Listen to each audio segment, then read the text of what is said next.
이제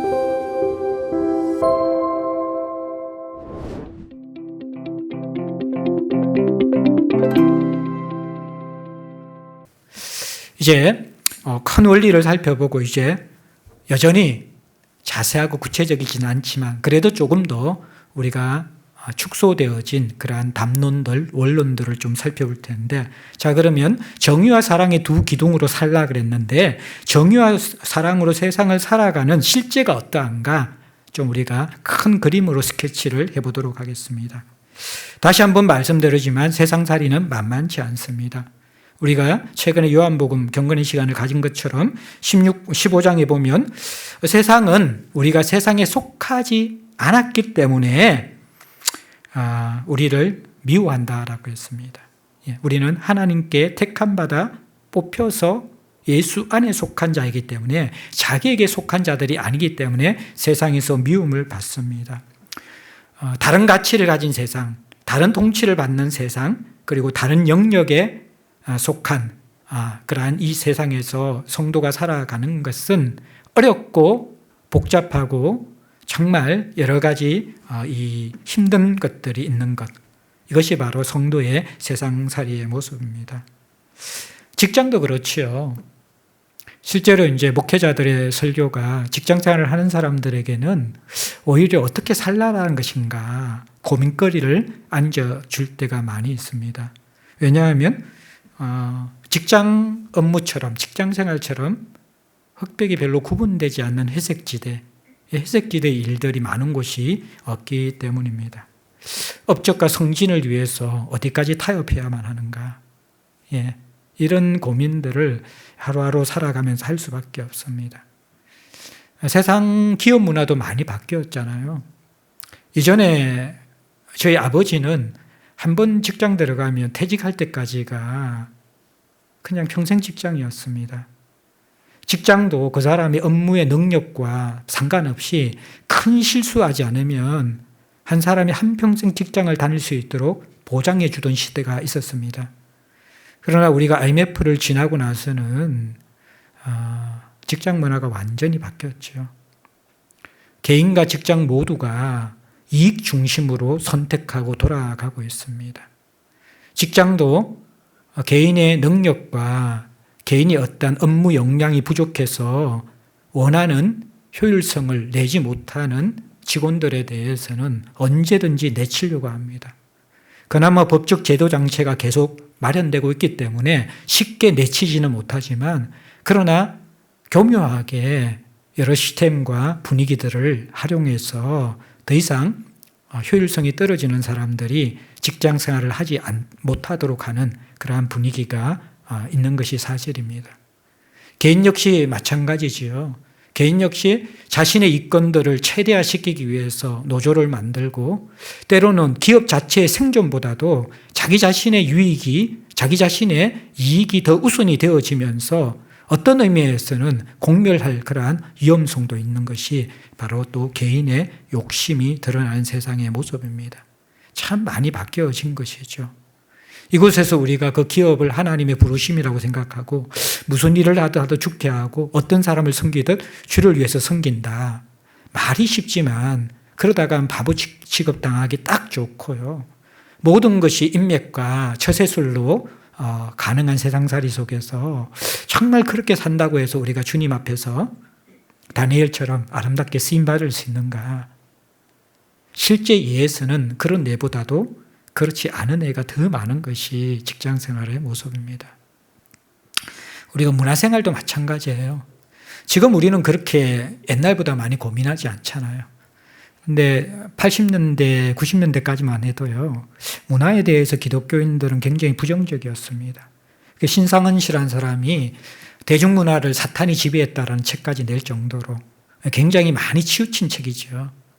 그런데 우리는 요즘 그 대중문화에 대해서 굉장히 어떤 측면 속에 너무나 많이 오픈되어져 있어서 심지어 위험할 정도로 분별력을 잃어가고 있는 것은 아닌가, 우리 자신을 돌아봐야만 합니다. 넷플릭스나 여러분들 요즘 뭐 디즈니나 이런 여러 그 공중파 또는 영화관에 가서 보는 것이 아니라 언제든지 자기 스스로 골라서 문화생활과 또 영상과 음악들을 들을 수 있는 그러한 시대가 열려졌죠. 근데 문제는 뭐냐 그러면요. 대부분 여러분들 영화를 볼 때에 폭력과 음란함이 들어가지 않는 영화는 거의 없습니다. 그러면 그리스도인들 그거 다 빼고 봐야만 되는가? 참 이런 것 측면 속에서 옛날에는 그런 데 대해서 우리가 되게 15세 이상 보는 것은 그리스도인이 볼 게 아니다. 90년대 정서는 그랬거든요. 근데 지금은 19세 이상만 볼 정도로 뭔가 이렇게 문화들이 이렇게 바뀌어져 가고 있는 세상의 문화들. 이런 속에서 보라 보지 않아라 그 문제보다도 도대체 우리는 그러면 폭력이 나오고 다른 그러한 성적인 장면이 나오면 다 나쁜 영화인가? 아니면 기독교적인 그러한 CCM이 나오고 종교가 배경이 되면 다 좋은 영화인가? 참 그것도 구분하기가 쉽지 않는 거잖아요. 이 가운데서 우리가 어떻게 하루하루를 또 세상살이에서 문화 소비자로서 건강하게 살 것인가? 이거 참 분별하기 쉽지 않죠. 예, 그런 시대입니다. 잘 만들어진 영화나 드라마는 때로는 설교보다도 더 감동을 줄 때가 있잖아요. 예, 그럴 때가 있거든요. 유튜브 영상도 잘 만든 거 이런 것들을 보면요. 정말 짤막한 그것이 우리 인생에 인사이트를 주고 힐링을 주는 경우도 있습니다. 이런 것들 속에서 또 그 속에서 다양한 그러한 가치와 철학과 영성들이 섞여져 간 것들이 굉장히 많거든요. 문화의 요소 속에서는. 그런 부분들을 좀 우리가 어떻게 봐야 되는가. 이게 문화 속에서 장르 자체가 또 죄가 될 수 있는가. 근데 EDM이라는 여러분들 전자음악 있잖아요. 한 선교단체, 제가 소속된 선교단체에서 전국 리더 수련을 할 때 EDM 장르의 음악을 같이 한번 불렸다는 것 때문에 한국교회에서 큰 이슈가 된 적이 있어요. 그러면서 이제 여러분들 지금 우리가 보면 과연 교회에서 랩이 들어간 CCM을 부를 수 있는가? 굉장히 이렇게 장르의 문제, 이런 것 때문에도 의견과 생각들이 굉장히 많이 다르거든요. 그러니까 사실 굉장히 복잡한 문제예요. 근데 문화는 굉장히 시간이 지나면 지나갈수록 형식적인 부분들은 많이 수용이 됩니다. 옛날에 이렇게 교회에서 기타 치면 이렇게 딴따라라고 못 치게 했거든요. 예. 심지어는 피아노도 재즈바에서 치던 거였어요. 피아노가 교회에서 들어오는 것도 이게 쉽지 않았거든요. 예. 드럼이 교회에 들어오는 것들. 예. 그것도 얼마나 오랜 동안 진통을 겪었는지 몰라요. 그러니까 이 문화와의 관계 속에서 우리는 꼭 교회 안에서뿐만 아니라 성도는 어떤 시각으로 봐야 될 것인가, 분별력이 필요한 것이죠. 뿐만 아니라 정치와 사회 차원에서 여러분들 어떤 정당을 지지합니까? 왜 지지합니까? 정당의 역할이 무엇입니까? 정당의 한계가 무엇입니까? 거기에 대한 분명한 우리가 가치가 있지 않으면 지나칠 정도로 정당이나 정치 지도자가 마치 우리의 신라군의 세상과 이 땅을 구원할 구원자 내지는 메시아처럼 기대하는 사람도 있는 반면에 또 어떤 사람들은 환멸과 어떤 배신감으로 말미암아 정치 그러면 아예 거들떠 보지도 않는 해론자들까지도 있는 것이죠. 예. 여러분들 남북 문제를 어떻게 볼 것입니까? 예. 통일 문제를 어떻게 볼 것입니까? 근데 그리스도인이면서 여기에 대해서 별로 시각도 없고 인식도 없고 관심도 없는 경우가 많이 있다는 것이죠. 우리를 둘러싼 강대국, 미국, 일본, 중국, 여러분들 어떻게 생각합니까? 어떤 게 우리의 우방국이라고 생각하고 어떤 게 우리의 적대국이라고 생각합니까? 사실 이러한 모든들 가운데서 우리가 잘 분별하면서 세상의 어떤 이권관계와 다른 정의와 사랑의 원리 속에서 두 기둥으로 이 둘러싸여 있는 우리의 모든 문제들을 파악할 수 있어야 되죠. 선명한 단답형을 내릴 수 없는 상황이 너무나 많은 것이 세상살이입니다. 이러한 만만치 않는 성도의 세상살이 가운데서 가장 큰 원리는요, 성경의 큰 원리는, 정의의 원리는 시편 9편에 나오는 억울한 자를 위해서 정의롭게 살아가는 것, 이게 굉장히 중요한 큰 원리이고요. 그 다음에 제가 3토와 1등에서 정의와 사랑으로 살아가는 몇 가지의 어떤 큰 영역들에 대해서만 간략하게 말씀드리고 마무리하겠습니다. 시편 9편 8절 9절 12절에 보면요, 공의로 세계를 심판하시며 정직으로 만민에게 판결을 내리시로다. 여호와는 압제를 당하는 자의 요새이시며 환난 때의 요새시로다. 피 흘림을 신문하시는 이가 그들을 기억하시며 가난한 자의 부르짖음을 잊지 아니하시는도다. 그렇게 억울한 자를 위해서 정의를 베푸시는 하나님에 대해서 드러납니다. 하나님의 정의는요, 먼저 시편 9편 9절에 보면요, 억울한 자들이 피할 요새라는 것입니다. 억울한 자들, 압제장하는 자들이라는 것은 힘에 의해서 자신이 마땅히 누려야 될 정의와 권리를 빼앗긴 사람이 억울한 자들이고 압제당하는 자들입니다. 예.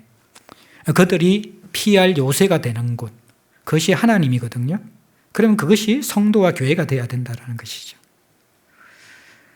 또 환난 때의 요새라는 것입니다. 환난이라는 것은 정의가 살아있었다면 받지 않았을 어려움을 당하는 사람들 있다라는 거예요. 예. 그들이 피할 견고한 성이라는 거예요. 반군 정서가 우리 사회를 지배할 때는요, 정치적 주도권을 잡기 위해서 없는 간첩을 만들어내었거든요. 예, 그런 것을 통해서 인권을 말살하고 한 사람과 한 가정을 쑥대밭으로 만든 그런 포악함들이 있었습니다. 이제 이런 것들이 바로 환난이라는 거죠. 환난. 예. 정의가 살아있었다면 받지 않을 어려움들. 근데 이것은 공안 전국 시대뿐만 아니라 악한 세상 속에서는 항상 있습니다. 기득권자들은 항상 그들의 어떠한 권력과 그들이 누리는 것을 보호하기 위해서 정의로, 공의로 재판하기보다는 세상을 자신의 이득권을 가지고 본보기식으로 세상을 다루는 때가 항상 있다라는 거예요. 여기에 대해서 하나님께서는 피 흘리게 하신 이를 심문하신다. 이 말은 뭐냐 그러면 살인자를 보복하신다라는 거예요. 예.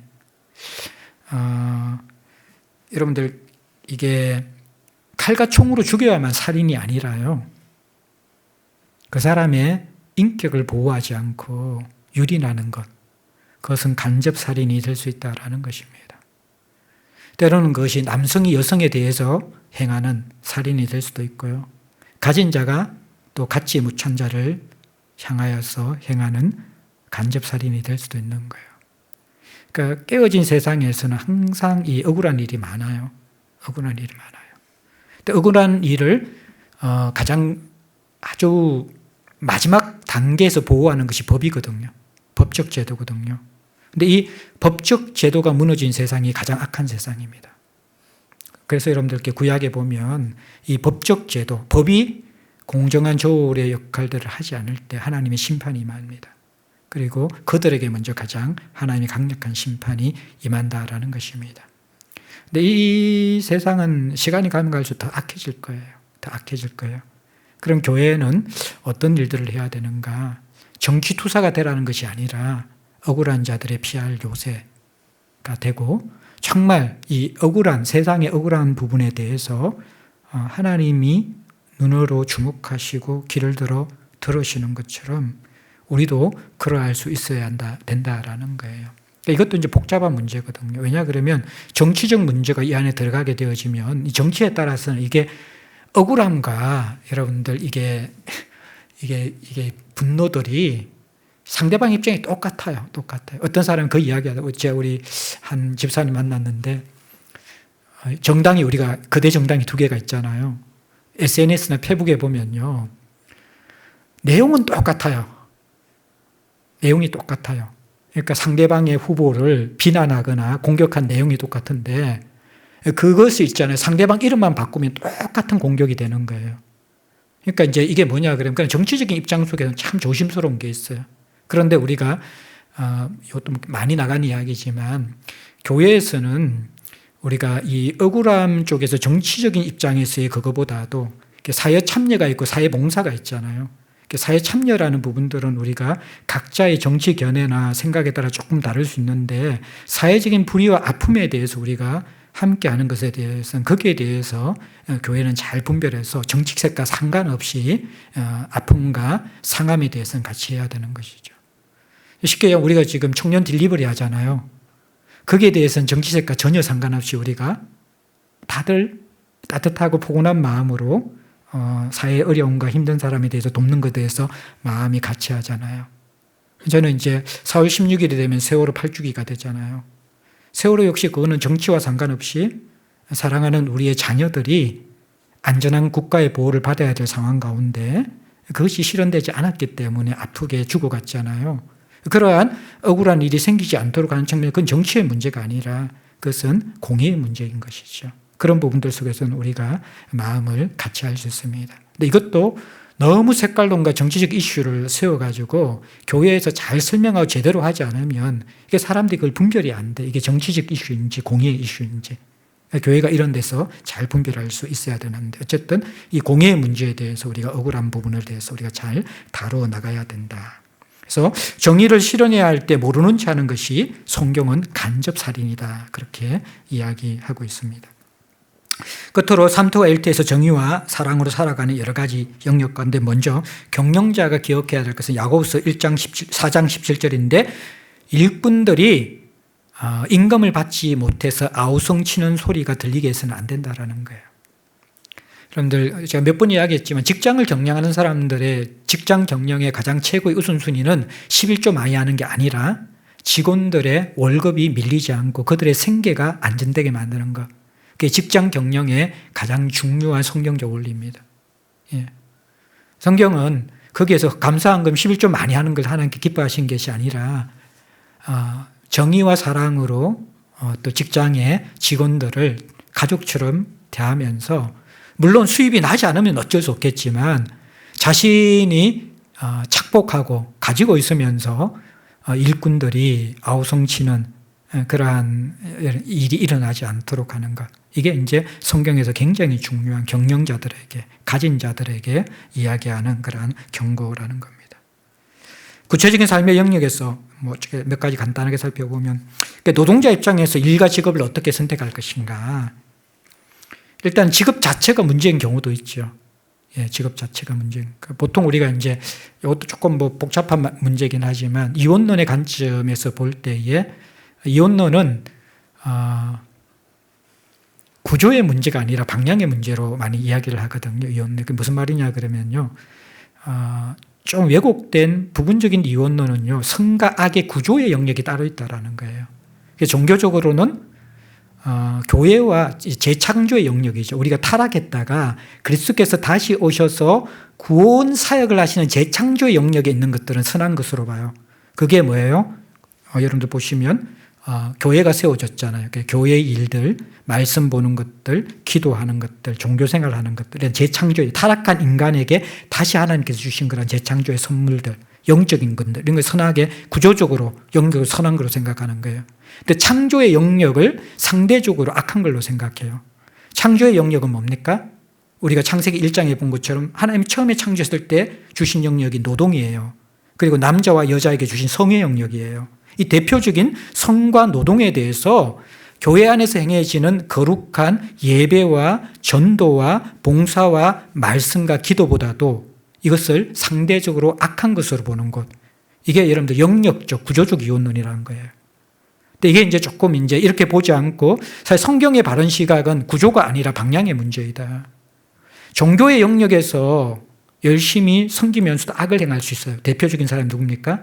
바리새인과 서기관들입니다. 예. 대신에 우리가 세상 일을 하면서도 우리가 이야기했지만 부부의 하나됨이 하나님 앞에서 예배가 되는 거예요. 신비로운.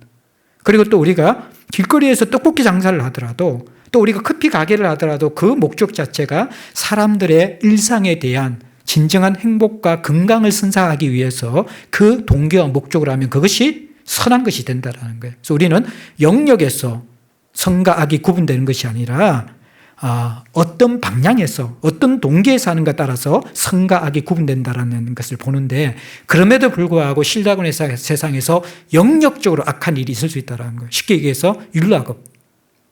그 영역적으로 악한 것이 될 수밖에 없는 것이죠. 그렇죠. 그죠? 그 다음에 이제 이런 것들은 조심해라는 거예요.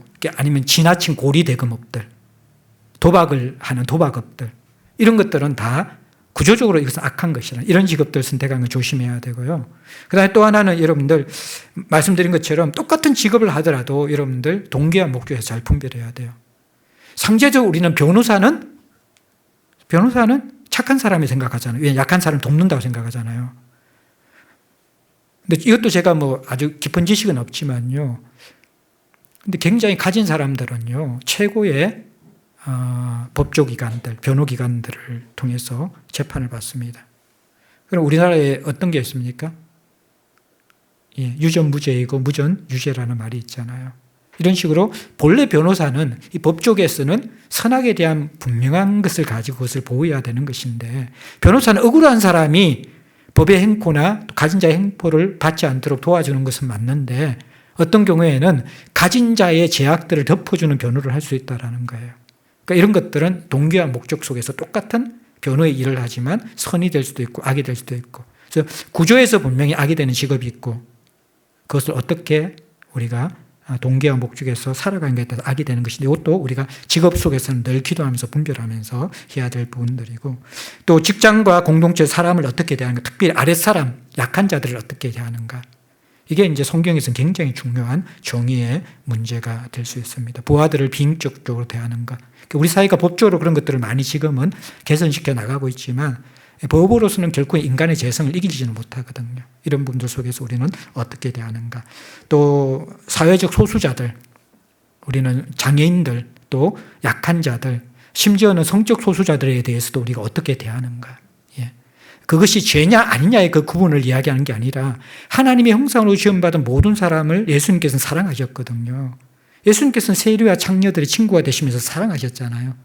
그러니까 기본적으로 사랑이 전제로 되면서 죄에 대해서는 분별해야 되는 것이죠. 그러나 기본적인 혐오를 전제로 하면서 사람들을 대하는 것은 성경의 방식이 아닌 것이죠.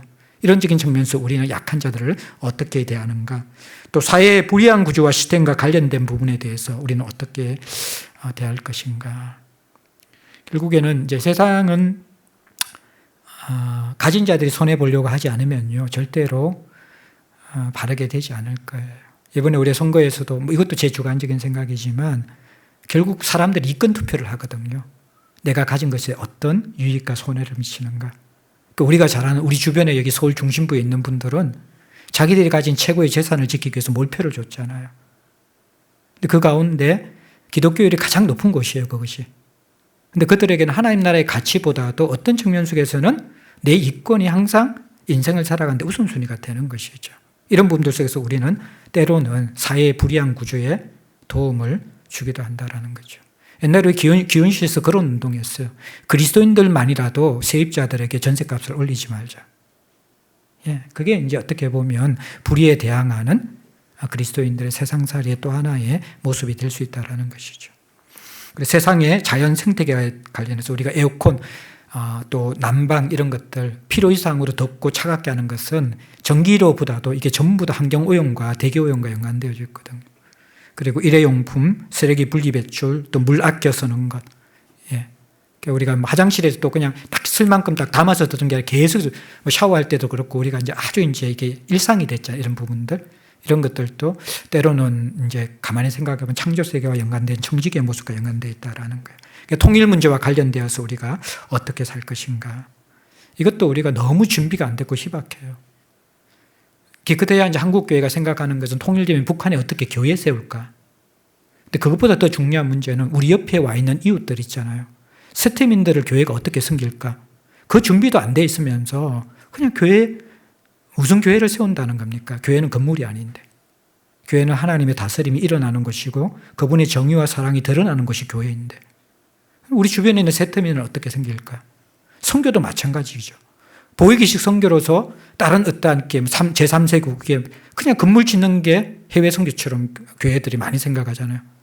우리 주변에 수많은 그러한 이주 노동자들과 가족들이 있는데 그들을 우리가 어떻게 도울 것인가, 섬길 것인가. 그게 기본적인 하나님이 원하시는 선교의 원리라는 것이죠. 이런적인 측면에서도 우리가 정립되어야 될 세상 정리의 원리가 많다라는 거예요. 세계적인 불의와 잔인함에 관련된 부분들, 우크라이나 전쟁들 이런 것도 우리가 어떻게 볼 것인가.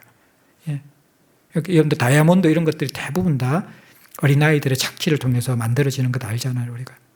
이런 어떤 이제 유명 브랜드들이 만들어진 그 뒤에는 또 여러분들 굉장히 큰 마트들이 있잖아요. 그게 헐값에 유통되는 그 구조 뒤에는 제3세계의 값싼 노동자들과 어린 아이들의 그 희생들이 굉장히 많이 깔려져 있어요. 그 여러분들 유튜브나 다큐멘터리 보면 그런 것들이 나오는 게 있어요. 우리는 그것들을 모르잖아요.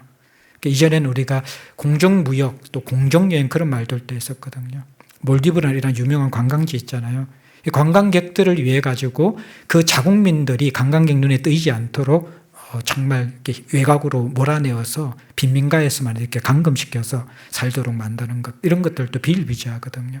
그래서 그리스도인들의 여행은, 공정여행이라는 것은 그냥 흥청망청 서는 게 아니라 그 나라의 사람들이 사는 곳에서, 그 나라 사람들이 먹는 곳에서 함께 살고 먹으면서 그들의 이웃이 되어서 여행하는 것들, 이런 것들도 우리가 그리스도인에서 여러 가지 이렇게 고민거리들을 안겨다 주는 것이죠. 제가 예를 들어 시간이 조금 많이 갔는데, 이게 어쨌든 이게 쉽지 않아요, 그죠, 세상에. 예. 또 우리가 생각하지 않은 부분들이 많이 있죠. 예. 그래서 우리가 정의가 마르지 않는 강처럼 흐르는 세상을 만나, 아모스 5장 24절, 기도할 때도 많이 사용하는데, 오직 정의를 물같이 공의를 마르지 않는 강같이 흐르게 할지어다. 예. 그런데 이 정의를 세우는데 정말 고통이 따라요. 마르지 않는 강물이 어떻게 생기냐 그러면요, 희생하는 사람들의 사랑의 수고와 눈물로 생기는 거예요, 그게. 십자가가 정의와 사랑을 이루잖아요. 근데 그 숨은 곳에는 예수의 죽음이 있잖아요. 핏방울이 있잖아요. 그런 것처럼 깨어진 세상은 피를 먹고 사랑을 먹고 치유되고 회복되는 것입니다. 그래서 이 정의와 사랑으로 살기에 부르심은 참 고통스러운 거예요. 우리가 정직하게 살기로 하는 것이 쉬운 일이 아니라 실제적으로 그것은 우리 당사자는 죽고 사는 문제가 될 수 있습니다. 내가 그렇게 살고자 할 때. 카센터 하는 사람이요, 정직하게 돈 벌자 그러면 그게 죽고 사는 문제가 될 수 있어요. 수익이 나지 않을 수 있다는 거예요. 어떤 직업을 선택하면서 우리가 정직하게 하는, 때로는 그게 죽고 사는 문제가 될 수 있는 것이 신라권의 세상의 문제가 될 수 있다는 것입니다. 정의를 위해 자신의 유익을 버리는 사람이 요청되고요, 가보지 않은 길을, 십자가의 원리를 따라 인상신학의 삶을 살면서 뚜벅뚜벅 걸어가는 사람들이 필요합니다. 근데 그런 사람들을 홀로 버려둘 때는 결코 일상신학이 만들어지지 않습니다. 그 길을 걷는 사람과 함께하고, 때로는 그 길을 걸으면서 길을 잃어버리거나 생존에 문제가 생긴 사람들을 도울 수 있는 든든한 공동체가 함께하게 되어질 때에 세상 경영의 원리 속에서 하나님 나라가 조금씩 이루어져 갈 수 있다라는 것입니다. 사랑하는 성도 여러분들, 어렵고 복잡한 세상살이 가운데서 정의와 사랑이라는 것이 기도 제목으로는 좋은 것이지만 실제로 살아가려면 너무 복잡하고요, 정말 내 몸을 들여서 살아가려면 생존의 문제가 걸려 있고요, 또 그렇게 살아간다고 해서 열매가 맺혀진다는 보장이 거의 없는 것이 세상살이입니다. 그럼에도 우리는 십자가의 원리 속에서 이 길로 부르심을 받았습니다. 믿음으로 용기 있게 이 길을 걸어가는 사람을 주님께서는 기대하고 계시고, 이 길을 홀로 걸어다가 무너지지 않도록 공동체가 함께 지원하고 또 세워주는 것들. 그래서 우리 모두가 사랑의 수고와 눈물방울로 정의의 강물을 만드는데 한 방울 한 방울을 모으게 될 때 세상의 아주 작은 부분이라도 하나님 나라가 임하게 될 것입니다.